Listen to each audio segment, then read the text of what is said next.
チャーを学ぶ忍者カルチャー TV。 こんにちは、くのいちの鏡と申します。今回は森塩について楽しく学んでいきましょう。日本には最も身近な魔除けとして森塩という文化があります。森塩とは小皿に盛って玄関や部屋などに置く塩のことです。悪い運気を取り除く効果があるとされており、日本では古くから行われている風習です。森塩の起源は中国を起源とするものと日本神話を起源とするものの2つがあります。中国の起源は昔貴族が乗っていた牛車の牛が店先に置いてある塩を舐めるのに牛が止まり、そのお店に貴族が寄ることからお客さんを呼ぶ、福を呼ぶ、縁起がいいものとされていました。日本神話の起源はイザナギの命が黄泉の国から帰ってきた時に海で体を洗いみそぎをしたことから塩に清めの霊力があると考えられ、森塩をすることになりました。日本でも森塩の風習は奈良時代、平安時代にはすでに伝わっていて、家の戸口に森塩をしていたという歴史があります。森塩を置くと良い場所は玄関、キッチン、お風呂、トイレ、鬼門などです。一番良いのはやはり玄関です。なぜ玄関に森塩をするのかというと、玄関はいろんなものが出入りする場所だからです。出入り口というのは人だけでなく見えないものも出入りする場所でもあります。だから玄関から入ってくる目には見えない良くないエネルギーを家に入れないようにして魔除けとして塩で浄化するのです。森塩はやり方によっては逆効果という噂を耳にします。森塩で検索すると森塩危ないと出てきます。家の中に霊がいる場合、森塩をするとそれを閉じ込めてしまって邪気を取り込んでしまうとか結構目にします。それは塩の持つ力によって状況が変わってきます。塩はそのもの自体で浄化する力を持っていて、悪いものを正しいものに戻してくれる力を持ちます。しかし森塩に使う塩の種類が科学的に精錬されたものや料理用に味を整えられた化学塩だと十分に効果が発揮されず、悪いものがそこにとどまってしまうということはあると思います。ではどんな塩がいいのでしょう。一番いいのは天然塩です。岩塩も含まれます。2つ目はなるべく火を使っていない塩です。天日干しされたものがいいです。火を使って精錬されたものは避けましょう。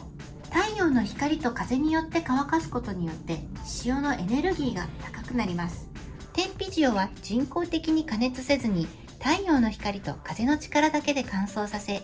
塩の粒を取り出して作られます。ただ天日塩と書かれていても 100% 天日干しされたものはあまり見かけません。塩を完全に乾かしきるために最後に火を使うのですが、海水は火を使うと死んでしまいます。森塩に使う塩は粗塩などの加工ができるだけ少なく天然なままの塩が良いとされています。なのでなるべく加熱していない塩を選んでください。なお神社で森塩専用の塩が販売されていることがあるので、近くに神社がある人は訪ねてみるのも一つの方法です。そしてその力のある塩を玄関や水回り、鬼門、裏鬼門などに置いてください。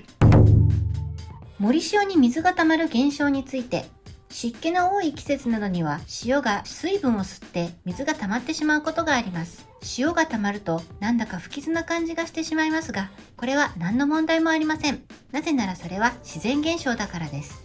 塩には吸水作用があります。なので塩が固まってしまうのは自然のことであり、室内の空気やその場所の湿気を吸収しているので、受け皿に水が溜まっていくのです。岩塩をそのまま置いていては構いません。それでも岩塩の周りに水滴がついたり濡れていったりしますが、その時は拭いたりしてあげてください。悪い知らせではありませんので心配しなくて大丈夫です。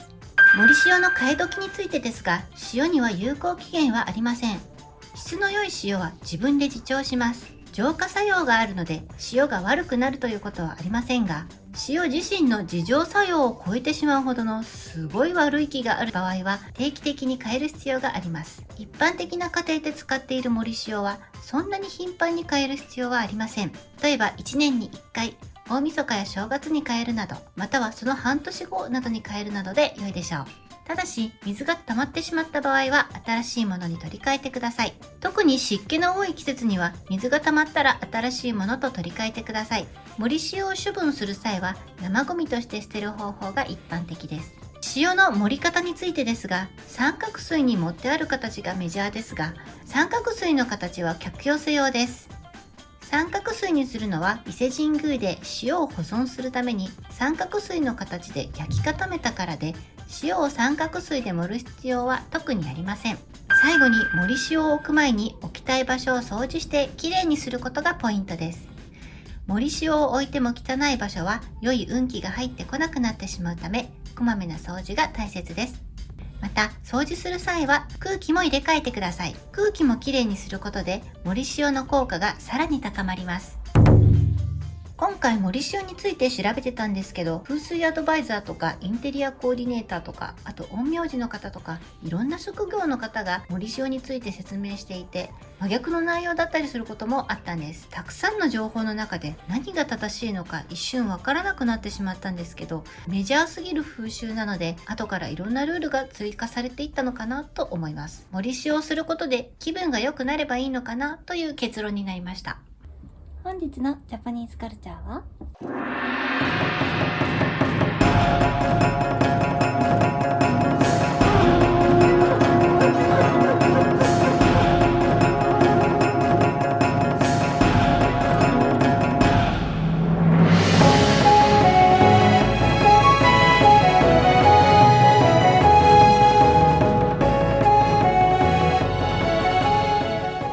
20世紀少年の友達でした。いかがだったでしょうか。今回は盛り塩についてお話しさせていただきました。このチャンネルは忍者文化の保存とジャパニーズカルチャーの発展に貢献し、文化の理解を深めることを目的としています。いいなと思っていただけたら、グッドボタン、チャンネル登録をよろしくお願いいたします。あなたの地元に伝わる言い伝えやイラストのリクエストなどがありましたら、ぜひコメントで教えてください。では本日も動画を見てくださってありがとうございました。また次回お会いしましょう。